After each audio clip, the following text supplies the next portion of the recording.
everybody, welcome. I'm Courtney with Courtney Harms Yoga and Fitness. Today we are going to do a total body yoga practice, starting kneeling. So do come on down to your knees.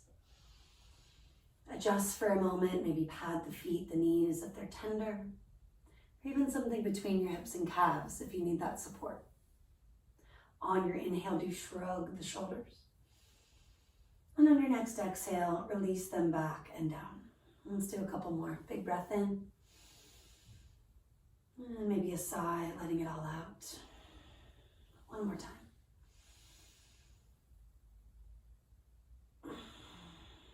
This time inhaling, circle your arms out and up. When you exhale, just bring your hands to prayer. Two more. Inhale, reach. Exhale, release. Last time, deep breath in. Integrating all sides of you, full breath out. Pausing for one more inhale through the nose, maybe a big open mouth exhalation. And then we're going to add on. Inhale, circling the arms, lift your booty up off your heels. And when you exhale, slowly sit yourself back down, hands to the heart. Walk your fingertips back several centimeters, lift the hips up on the inhale.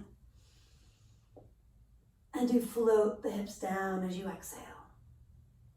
Inhaling, walking fingertips forward, lift the hips, melt the heart. And on the exhale, roll yourself back on up to kneeling. Inhaling, sweep the arms, lift all sides of you.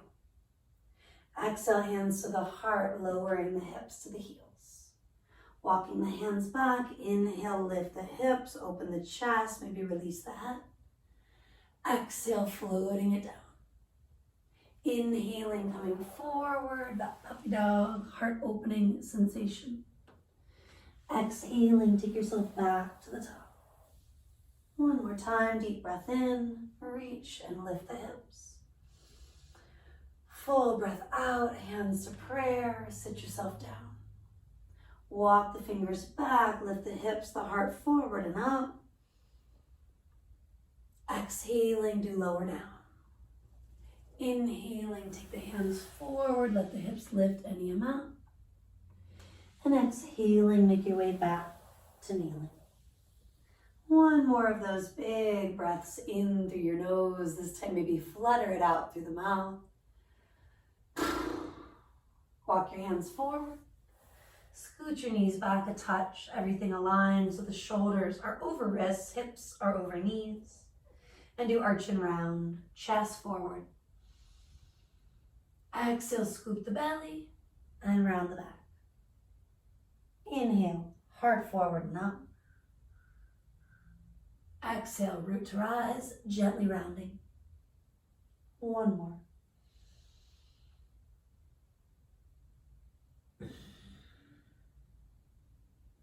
This time take the inhale, passing through neutral, chest forward and through. Exhaling, curl the toes, lift your hips and drive your booty up and back. Take some time here playing with any sort of calf stretch, foot stretch. You can join me in pedaling through the heels, pressing into one and then the other. With any sort of stretching in between, such as climbing high on your tippy toes if you haven't, bending the knees a little or a lot while you're there. And over time, walking hands back to toes. Drop your head, give it a little shake, yes, no. And maybe explore that 2-3 times each way. Then hands on your shins, or maybe you're using blocks. Check that your feet are really parallel, subtle adjustments, and find your flat back for the next inhale or two. Then flowing with the breath, exhale, do melt over the legs from there. Inhale, chest out. Exhale, fold in. One more deep inhale. Full exhale. Take the extra breath to allow the face, the belly to do less. your quadriceps to start to lift and activate, maybe do it a little more. And we'll walk it out to down dog from here. Hips reaching still up and back, heels reaching down and back. Sways, rocks, a little shake of the head, yes, no. Great time to flutter the lips out or stick your tongue out. Clearing any tension from the body, stress that might have happened throughout the day. And then bringing it forward, coming into a plank. Heels reaching back, subtle adjustments, a centimeter or two, maybe an inch or two. You can rock, sway, maybe take a circle one way or the other.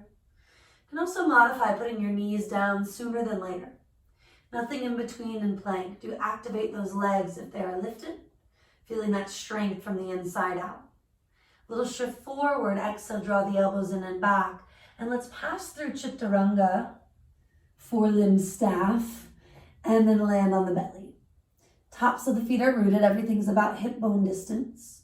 Ground through the feet, the pubic bone, the palms. Lift the heart for a low cobra. And on your exhale, do melt back down toward the floor.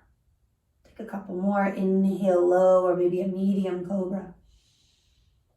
Exhale, soften. One more time, rooting to rise, Bhujangasana. And exhale, melt toward the earth. Curling the toes, fire up the legs or use those knees. Elbows are hugging the ribs, shoulder heads are lifted, and you're pushing yourself up to a plank. Not easy. Take it back, exhaling, down dog. A breath or two here, maybe to the knees if you're wanting to rest. Puppy dog with the hips high or child's pose with the hips low. And then another breath or two to climb to your down dog.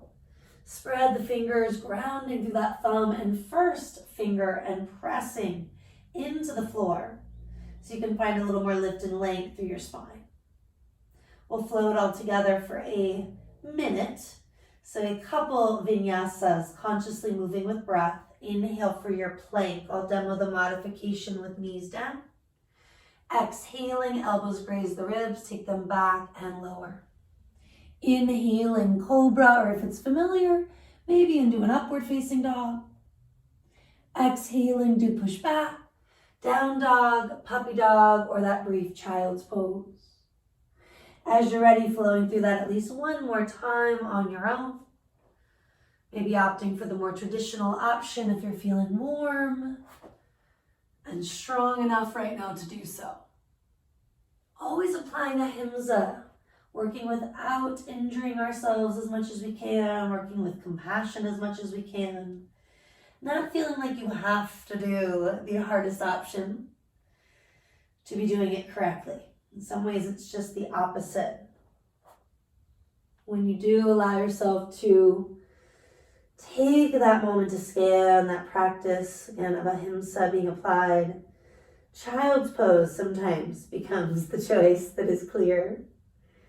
Another 2 to 3 breaths, finishing up your flow, or of course joining me here. I'm happily demonstrating that release.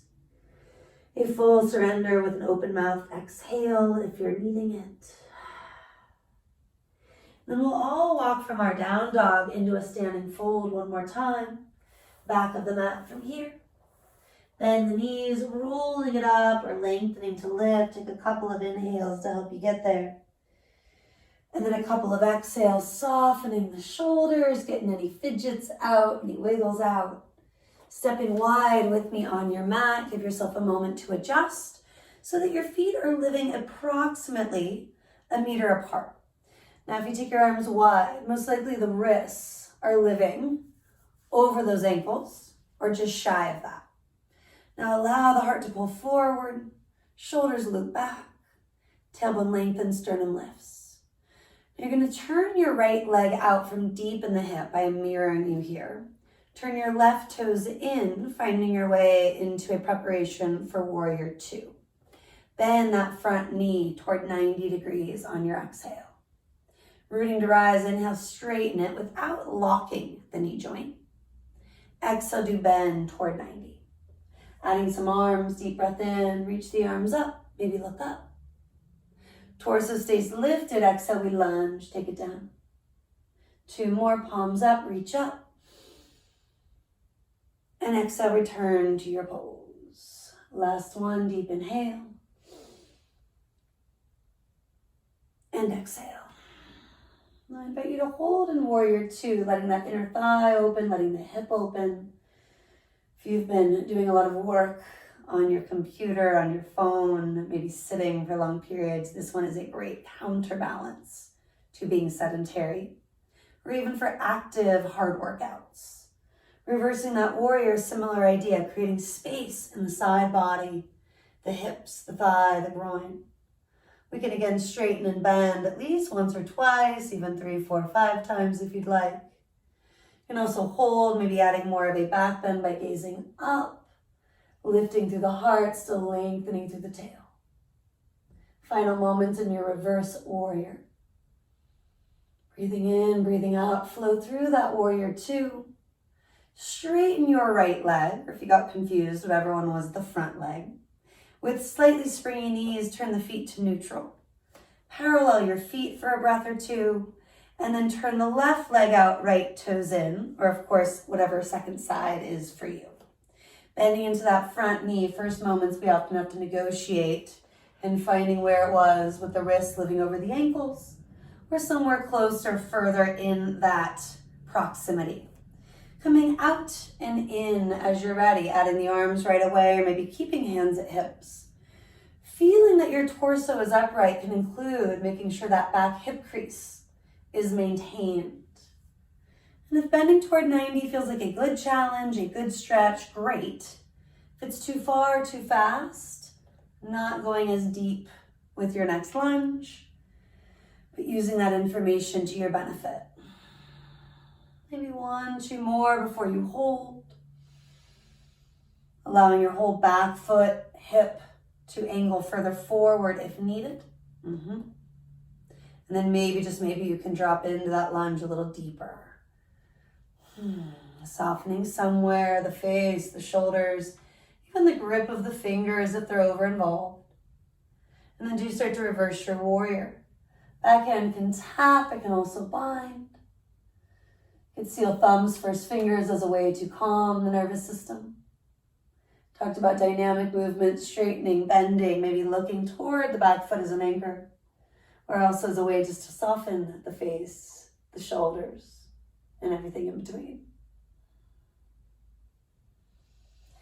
Finding that reverse warrior, continuing to move, adding a little side stretch, a gentle back bend quality, but not going too far, too fast. Flowing through your warrior two for just that moment. Extend the legs, still keeping the knees springy, parallel the feet. Heel toe them ever so slightly in, paralleling in a way the inner thighs roll back, all 10 toes reach forward. Take the arms wide for the inhale. On the exhale, hands come behind you, interlace the fingers. Inhale, reach the heart forward and up. Eventually exhale, hinge at your hips. Dive yourself down. If you need to hold a strap or even just a sock, whatever you have will work as material between hands, do. Maybe look right, bend the left knee, reach a little left. After that breath or two there, start to look left, bend the right knee, reach a little right. Bringing it all toward neutral, take another inhale and exhale here. And then a flat back to rise, inhaling, come up. And a big exhale at the top. Heel toe dance, stepping or jumping the last little bit. Maybe a little shaky, shaky. And turn in whatever way allows you to practice a balancing pose with as much ease as possible. Looking at something not moving, maybe being near a wall if you need that ballet bar effect. And the last little bit of work together today. Vrikshasana or tree. So I'm going to turn in such a way you can see what's happening in some ways more clearly. Standing on my right foot, right leg, keeping mountain pose. Picking up my left knee and I'm turning from that inner thigh, that hip, about 45, 55 degrees. Hiking the foot up with my own left hand, firming the foot to the leg to the foot. Finding this action that is somewhere between neutral and external in the lifted hip, the lifted inner thigh. And then finding a little more extension through all four sides of the waist, maybe reaching up like branches from the tree. I briefly mentioned Gyan Mudra and Reverse Warrior, thumbs, first fingers conceal, and maybe even the left hand rests on the thigh. Adding a little gaze upright if you want to challenge yourself more, and or releve. I talked about the ballet bar, lifting high on tippy toes the way a ballerina would. It's just a playful option, of course. Breathing in, breathing out as we bring the top knee forward, maybe even the heel forward. Hands could be at the heart and or the hips. Take an inhale first. Exhale, release. Feel free to wiggle and shake your way back to mountain. Standing on the left foot, picking up the right knee. Finding your breath, your balance, looking again at something not moving. And we start to roll that inner thigh open, reaching for the foot, the ankle, and assisting it in that final lift toward the inner upper thigh or go below the knee. And firm the foot to the leg, leg to the foot, whichever option you've taken. Any variation of a mudra, a seal with the fingers, directing energy, maybe right hand to thigh, feeling that balance, even in the asymmetry, that integration of the right, the left, the front, the back. And playful approaches as well, right? Looking up, adding some releve action. Still breathing in, out, especially if you are wobbling through it. Can you breathe in a way that helps you find more balance? Maybe not physically, but emotionally, energetically. And then we start to come out of it gradually. Checking in that as we bring the top knee forward, we're not leaning back. If you have your balance, can you send the heel forward for that extra inhale? And exhale, soften, and let it go. A little shaky, shaky, let it out. Standing in your mountain pose, feet can be about hip width here, big toes together, ankles apart. Rooting to rise, you sweep the arms out and up. And have your right hand move to the left wrist, just going up and over for a breath or two. Ease your way back to neutral, left hand to right wrist, same idea.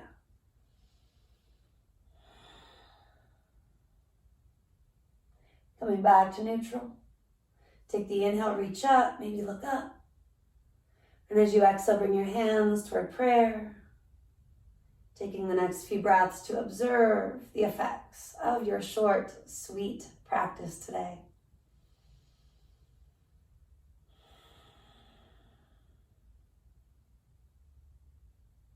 And allowing that balance to move with you into the rest of your day. Namaste.